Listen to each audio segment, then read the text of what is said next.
Assalomu alaykum azizlar. Bugun 12 yanvar 2026-yil. Qaranglar. Qish faslining eng o'rtasi, lekin juda ham quyosh chiroyli chiqib turibdi. Bahor havosi kelyapti. Toshkentning markaziy xiyobonlaridan biri mana Alisher Navoiy nomli mana bu teatr. Mana juda ajoyib ko'rinish va orqamizda favvora, ya'ni fontan chiroyli bo'lib turibdi. Mana ko'ryapsizlar. Va ajoyib manzara va ajoyib havo. Barchangiz mana shunday joylarga ko'proq chiqishlarni so'rab qolaman, chunki ochiq havo, quyosh albatta juda ham yoqimli, hozir tushlik payti. Mana hozir yana sizlarga ajoyib bir narsani ko'rsataman. Mana orqamda qadimiy Toshkent mehmonxonasi. Juda ham chiroyli manzara. Chap tomonimizda mana SUM, ya'ni markaziy univermak, Toshkentning eng markaziy joyida joylashgan. Mana bu esa soatli bino. Dom izdательство deyilardi. Mana soatli bino. Ko'ryapsizlar? Orqamizda Toshkent mehmonxonasi. Mana orqamda esa yoshlik paytimizdagi Lenin muzeyi deyiladi-ku. O'sha bino hali saqlanib qolgan. Ko'ryapsizlar? Juda zo'r. Mana bu Dom izdательство.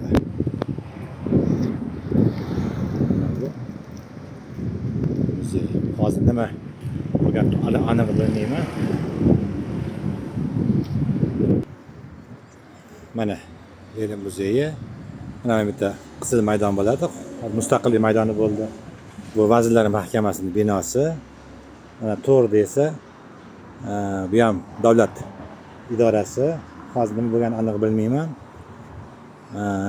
Mana bu yerda esa ilgari davlat xavfsizlik xizmatining binosi bo'lgan, hozir ko'chgan, hozir bu yerda qurilishlar olib borilyapti. Bu yerda ham nimadir ham qurilyapti, aniq bilmaymiz. Shunaqa. O'zgarishlar katta Toshkentning markaziy hududlarida. Mana bu yerda kichkina xiyobon. Ilgari mana shu yerda chuchvaraxona bo'lardi bir paytlar, eski paytda. Orqasida esa Sharof Rashidovning qabristoni bo'ladi, lekin qabriston Jizzax viloyatiga ko'chirilgan. Bu yerda haykallar turibdi mana.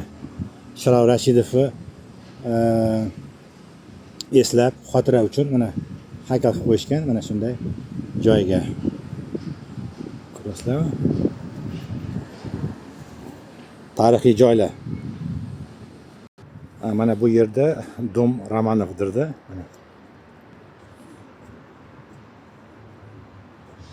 O'sha rus knyazlaridan biri turgan bo'lishi kerak. Bu yerda juda qadimiy bino. Mana ko'ryapsizlar.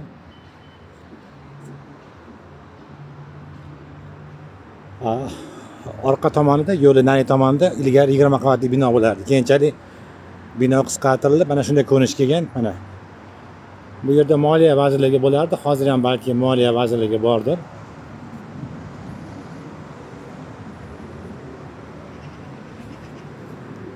Mana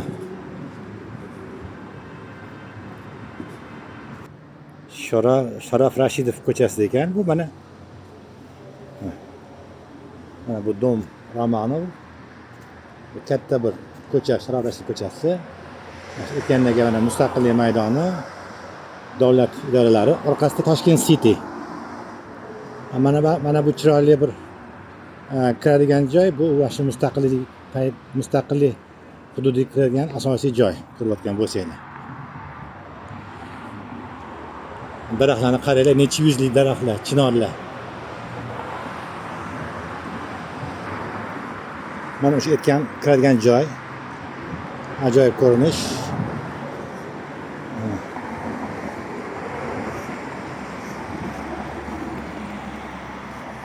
Bu yerda Mustaqillik maydoni, mana metro bekati bor.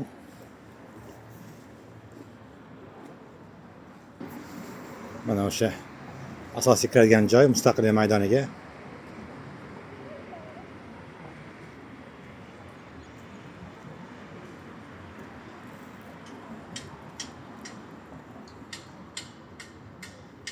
Mana o'sha mashhur 20 qavatli binoning qolgan qismi.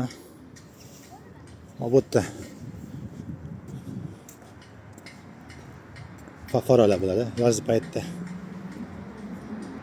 Mana bu bino mustaqil maydon yonidagi bino. Bu bir paytlar qurilish tugallanmay qolgan sovet paytidagi bino, keyinchalik qurilgan biznes markazi bo'lgan. Hozir endi davlat bir korxonasi bo'lishi kerak.